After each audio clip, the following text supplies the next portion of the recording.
Buenas noches.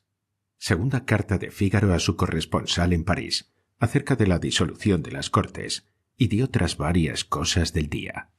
De Mariano José de Larra. Buonasera, don Basilio, presto andate a riposar. Il Barbiere di Siviglia. Madrid, 30 de enero de 1836. Con fecha del 3 te escribí mi primera carta, querido amigo, dándote aviso de mi llegada a esta corte, y ando un poco inquieto con la suerte de la tal carta, a que no he recibido contestación, porque la mañana siguiente del día en que la escribí, y cuando yo presumía que podría estar ya por lo menos en Ariza, ¿dónde dirás que me la encontré? La encontré ni más ni menos en El Español, mal que bien encajonada, entre las sesiones y los cambios, que entonces ambas cosas existían todavía. No había hecho más camino que de la calle del Caballero de Gracia a la de las Rejas. Como andan las cosas tan trocadas, imaginé desde luego que habría participado ya mi naturaleza de esta atmósfera que respiramos, y que habría enviado al Español mi carta, en vez del primer artículo de teatros que debía darle, y echado el original destinado a la imprenta en el buzón del correo, en vez de nuestra correspondencia. Poníame solo en confusión el haber notado que la carta impresa no era precisamente la misma que yo te había escrito, pues que en ella faltaban varios párrafos. Esto me hizo sentir tanto más la equivocación, porque si no puede serme agradable que intercepten nuestra correspondencia, más duro ha de parecerme que la mutilen, dado que yo no escribo al censor, sino a ti. Soy además un tanto tímido, y escribiéndote en confianza como te escribo, ni me cuido de pulir el estilo lo bastante, ni menos de paliar las verdades en un punto. Dígote, por tanto, cosas que es vergüenza, por vida mía, que anden impresas, y más vergüenza aún que sean ciertas. Como quiera que sea, aprovecho para hacer llegar a tus manos otro conducto, que me parece más seguro, si en la publicidad está la seguridad. Quiero más bien escribir una carta que un artículo, y he de dar las razones. Cuando escribes una carta a una persona determinada, puedes estar seguro de tener un lector. Si es cierto lo que dicen los franceses, que en todas las cosas c'est le premier pas qui coûte. No es poca ventaja la de asegurarse de ese modo un principio de público, y como el que escribe la carta es dueño de escribir a quien mejor le parece, goza de otra ventaja no menor de escogerse el público a su gusto. Sácase de aquí la forzosa consecuencia de que cuando uno escribe una carta sabe con quién habla, y esto no es humo de pajas tampoco en estos tiempos que corren. Si reflexionas, en fin, que en el día cuántos artículos podemos hacer, han de reducirse a artículos de fe o de esperanza. No extrañarás que me decida por las cartas. Aquí, para entre los dos, quiero que me llamen partidario del estatuto que nos rige, si sé hacer artículos de fe, porque aunque siempre se ha dicho que vivimos en país de ciegos, gran circunstancia para todo lo que es fe, dígote francamente que yo no veo el tuerto que ha de ser rey. Hazlos, pues, me dirás, de esperanza, que de eso los hacen los demás. Y yo también los haría, amigo mío, así la tuviera. Agrega las razones dadas en favor de las cartas. Qué ramo tan bien arreglado, que te da ganas de ponerte a escribirlas solo porque te las lleven a cualquier parte, y sobre todo desde la Real Orden de 8 de enero, la cual está tan clara que no parece sino que la han discutido en Cortes, y dice así, por ver si tú la entiendes. Ministerio de la Gobernación del Reino. Real Orden. Excelentísimo señor. Enterada su majestad la reina gobernadora del oficio de vuestra excelencia de 21 de diciembre último, ha tenido a bien resolver que mediante haber cesado el riesgo que ofrecía la carretera de Aragón a Barcelona, y no ser tampoco grande el que presenta la que va desde aquella ciudad a Valencia, se despache la correspondencia pública de Barcelona por ambas carreras, hasta que, libre de todo peligro el camino de Aragón, sea este el solo conducto de comunicación entre Madrid y Barcelona, siendo la voluntad de su majestad, cuide vuestra excelencia de que se anuncie esta disposición temporal en la Gaceta. Dios, etc. Madrid, 8 de enero de 1836. Eros. Excelentísimo señor director general de Correos. Es decir, que mediante a que ya no hay riesgo de Aragón a Barcelona, se despache por ahí la correspondencia hasta que no haya peligro. Más claro, señor, que ya no hay riesgo, ya no hay más que peligro.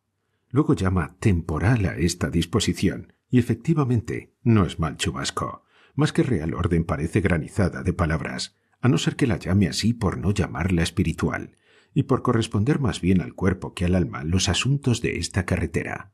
Concluye la Real Orden con un Dios, etc., que no he podido dar en lo que significa. Solo presumo que el que la puso acabó diciendo «Dios me asista» o «Dios me entiende» o «Dios sobre todo», pues que sólo su divina majestad es capaz de dar cumplimiento a tan extraordinaria resolución. Por donde se ve que es más digno de lástima de lo que parece el señor director de correos, pues no sólo ha de dirigir sus cartas a cada uno, sino que ha de entender al ministerio, a no ser que sus excelencias se entiendan por bajo de cuerda de otra manera más explícita, y guarden solo para el público ese lenguaje anfibológico. Es lo peor que en 16 de enero, 8 días después, no estábamos más adelantados en punto a estilo de reales órdenes, porque su majestad, por real decreto de dicho día, promueve a don Francisco Javier Uriarte y Borja a la dignidad de capitán general de la Armada, sin aumento alguno de goce, a que generosamente renuncia Uriarte en atención a las presentes circunstancias.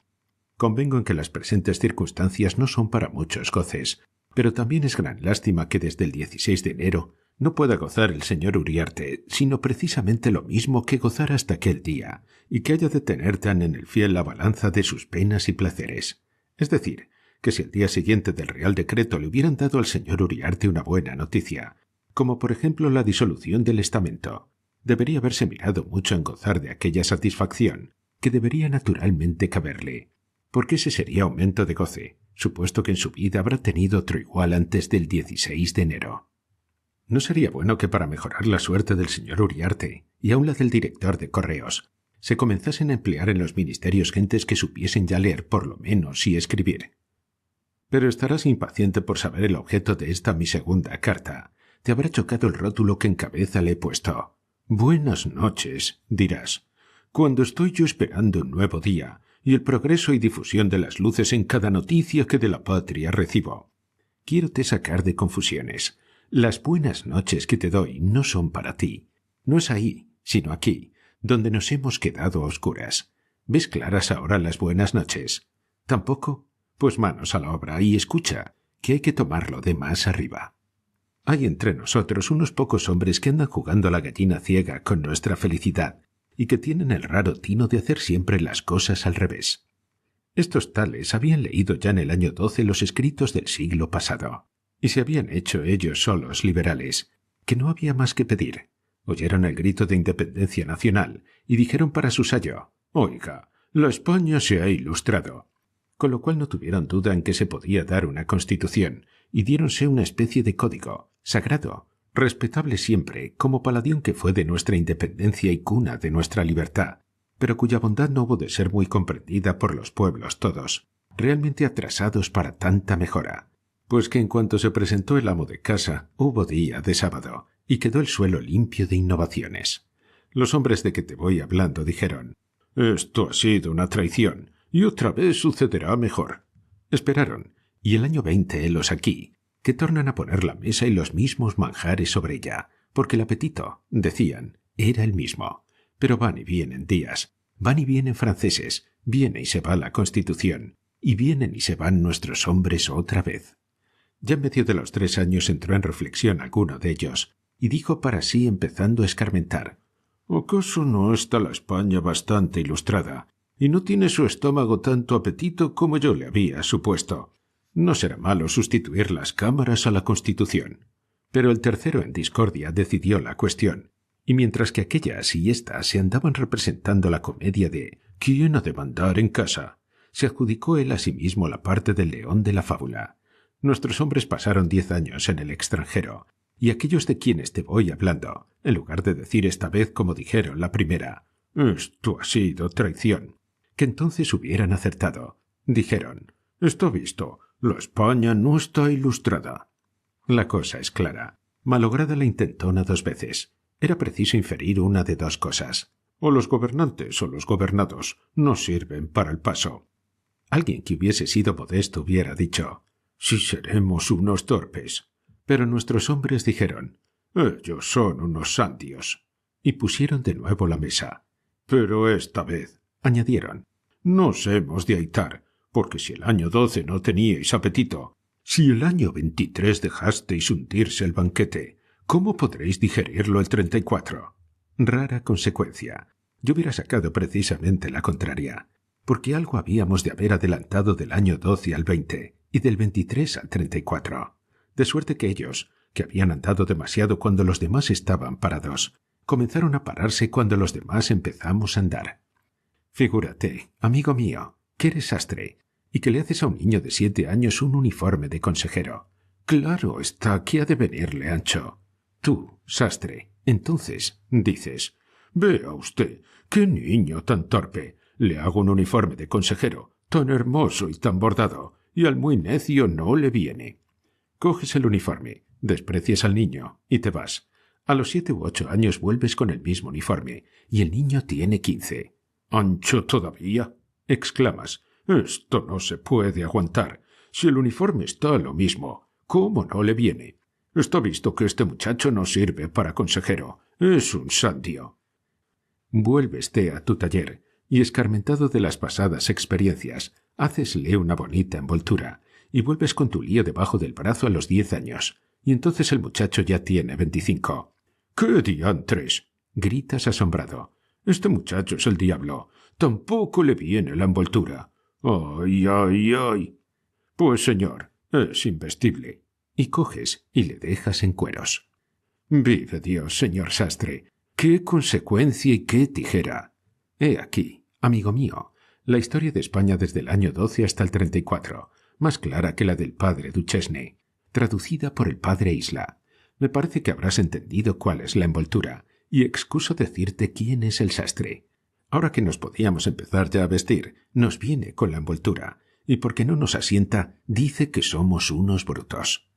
Mal acomodada, en fin, esta vestimenta que nos lía de pies y manos, y sin siquiera andadores, reúnense los estamentos del siglo XV arreglados a las necesidades del siglo XIX, esto es, la envoltura con faldones y corbata, y pasamos largos meses haciendo una comedia de capa y espada, que no ha sido otra cosa todo el año 35, según lo mezclado de la intriga, lo enredado del embrollo, los velos que se han corrido y descorrido, las entradas y salidas, las mutaciones de escena, los encuentros por las calles, las tapadas que han implorado nuestro favor y lo exquisito de los conceptos, sin que puedan olvidarse las largas relaciones de dama y galán, que sólo para lucirse los actores se han estudiado y se han dicho.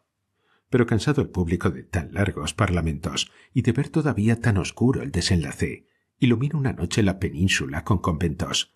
Al resplandor de los sublimes flameros no ve cosa que le estorbe sino el ministerio, y pide por junto su caída.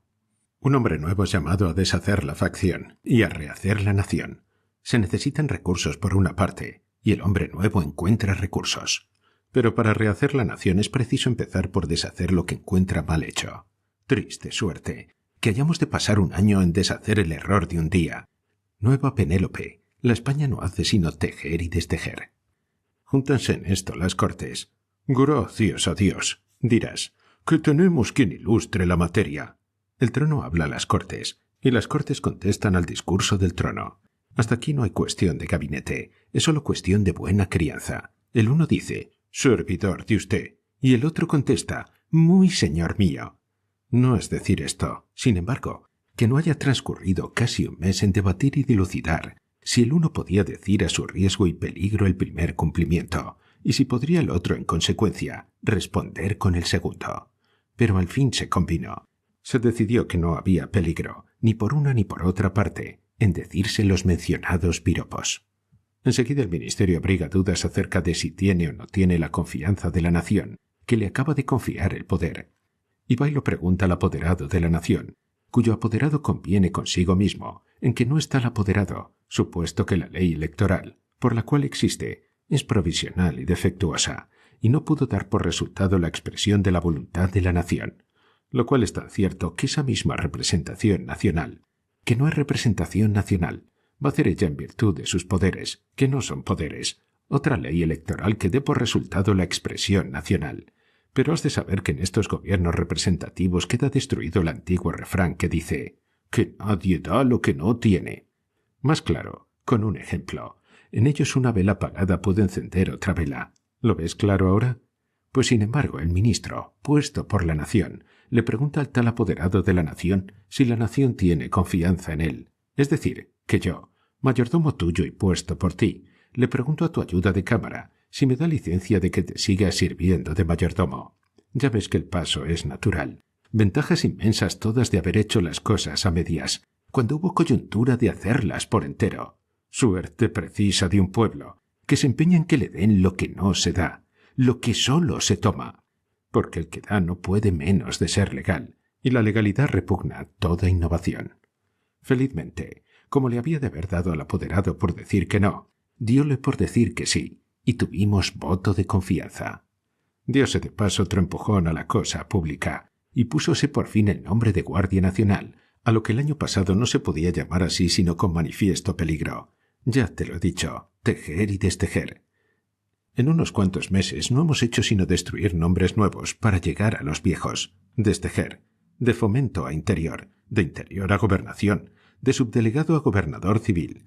Ya llegaremos a jefes políticos, de estamentos a cortes revisoras, y ya llegaremos a constituyentes y a constitucionales. En unos cuantos meses han perdido las palabras Guardia Nacional todo el veneno que tenían. Puestas en prensa, como han estado, lo han escurrido. Semejantes en eso al vino, de nuevo hace daño, y embotellado y guardado se vuelve mejor. Por el contrario, las palabras milicia urbana perdieron su fuerza y se malearon, semejantes también al vino, que expuesto al aire libre se agría y se desvirtúa. Después de haber conseguido desandar ese trozo de camino, vamos a la ley electoral, que ya no sé con qué comparártela, porque, sea dicho con respeto, no sé a qué se parece. En primer lugar, el ministro, picado sin duda de la generosidad del estamento que le acababa de conceder su voto de confianza, no quiere ser menos, y le da el suyo al estamento con 3 proyectos adjuntos, el suyo, el de la mayoría y el de la minoría de la comisión, diciendo que no es cuestión de gabinete y que adopta lo que el estamento decida. Confianza por confianza. Se adopta la totalidad. Gran victoria, parecida a otra moderna que no quiero nombrar, y que también se volvió toda a principio. ¿Qué importa?, dice la oposición. En los artículos de acuerdo. En el todo están de acuerdo. En lo que no están de acuerdo es en las partes que componen ese todo. Pero por lo demás, ¡qué bobería! El encabezamiento, la fecha, el oficio de remisión, todo está bien. Es decir, yo te regalo una capa hecha, solo que no quiero que gastes de ella ni el paño, ni los embozos, ni el cuello, ni las hechuras. Ahora, abrígate tú como puedas, que al fin yo te regalo la capa. Contarte, querido amigo, los pasos de la discusión es obra superior a mis fuerzas, y decirte en quién estuvo la culpa, y nombrarte al que por falta de práctica parlamentaria dejó que su enemigo se adelantase a tomar la mejor posición, es superior a mi voluntad. Por tanto te aconsejo que eches manos de las sesiones de Cortes y te las leas de cabo a rabo, y si llegas a entender claro en el asunto, te aconsejo también que te des la enhorabuena y te tengas en lo sucesivo por hombre de talento. ¿Quieres que te diga lo que yo he sacado en limpio? Por ende verás que soy un pobre hombre. Ya yo me lo presumía, pero nunca creí quedarme a oscuras con tantas luminarias, porque decía yo para mí, para que se entienda una cosa habrá de bastar, o que el que trata de averiguarla no sea lerdo, o que el que la explica sea muy avisado. Nada de eso. Y juzga si el pobre Fígaro es lerdo cuando no ha sacado en limpio sino que la elección directa es la más liberal, que el ministerio es liberal, y quería lo mismo que quisiese el estamento, siempre que lo que quisiese el estamento fuese lo mismo que él quería, que ha habido una comisión y 2 proyectos en ella, y que el ministro quería lo mismo que la comisión, que quería 2 cosas distintas, y que el estamento, que no quería ni al ministro ni a la comisión, que la oposición en el estamento era de hombres retrógrados que abogaban por el progreso, y que querían la elección directa como la más liberal, ellos que eran los menos liberales, que el ministro, que hacía de ministerio, y la comisión, que hacía de las suyas, eran hombres progresivos que abogaban por el retroceso, y que querían la elección indirecta como la menos liberal, ellos que son los más liberales, que los más liberales querían que se efectuase la elección por provincias, y los menos liberales por partidos, que hay 50 y tantas provincias y 200 y tantos partidos en España, que las provincias son más liberales, a pesar de que los más liberales son los partidos, etcétera, etcétera. Y entendido, en fin, que ni los he entendido, ni se entienden, ni ya nunca nos entenderemos. ¿Me has entendido, Andrés? Bueno, ahora sabrás que de resultas amaneció un día y se votó todo eso. Abstuviéronse 10 señores de votar, lo cual hace tal vez el elogio de su conciencia. Sin duda no estaban todavía más ilustrados que yo. Y se perdió la votación, todo por 5 votos, que han venido a ser las 5 llagas, Andrés mío, de este pobre cuerpo crucificado, viniendo a ser también por lo tanto en sus partes cuestión de gabinete, la que en su todo no era sino cuestión de escalera abajo. Con esto, amigo, y para que nos entendiéramos, se tomó la determinación de hacer callar al estamento, que si no estaría hablando todavía, quedándonos todos el 27 de enero a oscuras de estamento, y de Cortes, y de ley electoral, con la rara circunstancia de que la nación estaba deseando que la disolvieran, y el pueblo es el primero que ha dado la enhorabuena al gobierno por haberlo enviado a pasear. Y sin embargo ha hecho bien, y ha tenido razón. Ahí verás tú lo que son anomalías. En efecto, el trono, usando de su prerrogativa, dijo a cada cual en lengua castellana lo que mi tocayo dice en cierta parte. «Buonasera, don Basilio, presto andate a riposar». Y ya a la hora de esta deben de ir por esos caminos los señores procuradores a poner en claro para sus comitentes la ley electoral, que así acertarán los unos a entenderla como los otros a explicarla. Pero al día siguiente, querido amigo, y cuando creíamos los amigos del ministerio que iba a dar un golpe de Estado, sustituyendo a la ley provisional agregada al estatuto otra ley provisional, en la cual podía decir «Ni quito ni pongo rey, pues no es aquella fundamental, y tan ministro soy, como el padre mismo del estatuto». Nos encontramos con una gaceta extraordinaria que dice que se reunirán nuevas cortes el 22 de marzo, mas no revisoras ni constituyentes, sino solo para hacer 2 meses después lo que éstas debían haber hecho 2 meses antes. A ver si lo entiendes. El ministro dijo, al llegar al artículo que levantó la polvareda, «No me lo toquéis, porque de no ser la elección por provincias, habré de tardar 2 meses más, y entonces no puedo cumplir mi promesa, porque estoy deprisa». Respondieron las Cortes, «Abajo el artículo».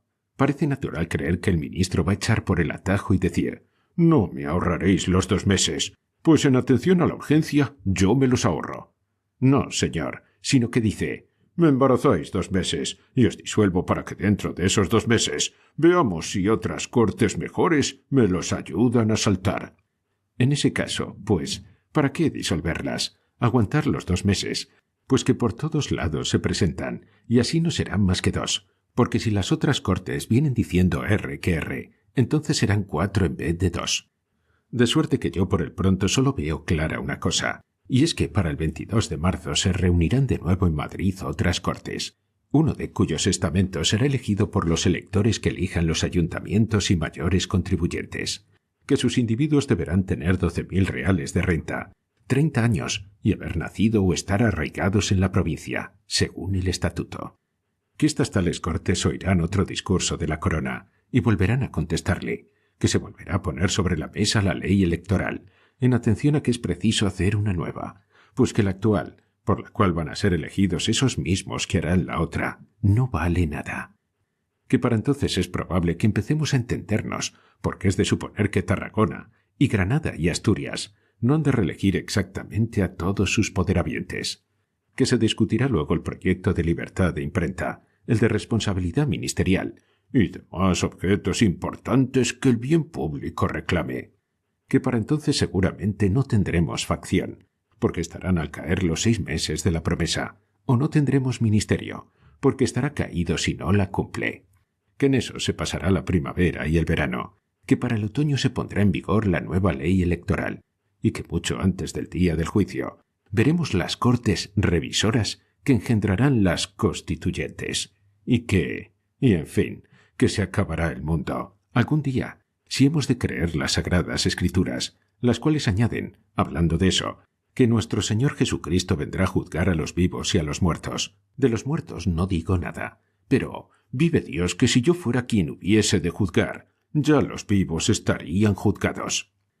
Y he aquí, amigo mío, en tanto que descubrimos el del ministerio, descubierto el secreto de la oposición y explicada un tanto la anomalía de cómo quería los menos liberales el método más liberal, a saber, porque era el más largo, sin contar con el rodeo que nos hacen dar sus señorías, que por mucho tiempo reposen, ya que tan completa y oportunamente les damos todos las buenas noches. Concluiré diciéndote que hasta la presente estamos tan a buenas noches de ministros como de estamentos, pues los señores próceres, sin comerlo ni beberlo, también han callado todos a un tiempo, que era como hablaban, sin que por eso dijesen entonces más que ahora. El de la guerra está en su elemento. Estos días se andaba buscando uno para Estado, o para Hacienda, como quieras entenderlo, que vaya usted a saber dónde estará metido. Con respecto al de Marina, ya oirías que se trataba de hacer ministro de Marina al señor de Galiano, a causa de que habla muy bien, pero como el ministro ha cortado la conversación, dudo mucho que insistan en eso. Su excelencia se quedaría hablando con las olas y diciéndoles el cuo sego de Virgilio, y por cierto que lo aprecio demasiado para desearle que le hagan ministro. De todas suertes, no debe de admirar en ese ramo la tardanza, porque así pueden andar buscando ministro para la Marina, como Marina para el ministro. Hay quien añadía si el de la gobernación ha de mudarse, pero te aseguro que lo tiemblo, porque si cada ministro ha de traer consigo, como ha sucedido hasta ahora, un hombre nuevo y un nuevo reglamento para ese dichoso ramo tan desgobernado, no ganamos para memoria y para membretes impresos. Sigilo, y más sigilo, si he de seguirte escribiendo, no me suceda algún chasco, y en el interín que te vuelvo a escribir, que será pronto, recibe las buenas noches de tu amigo. Fígaro. El Español, 30 de enero de 1836.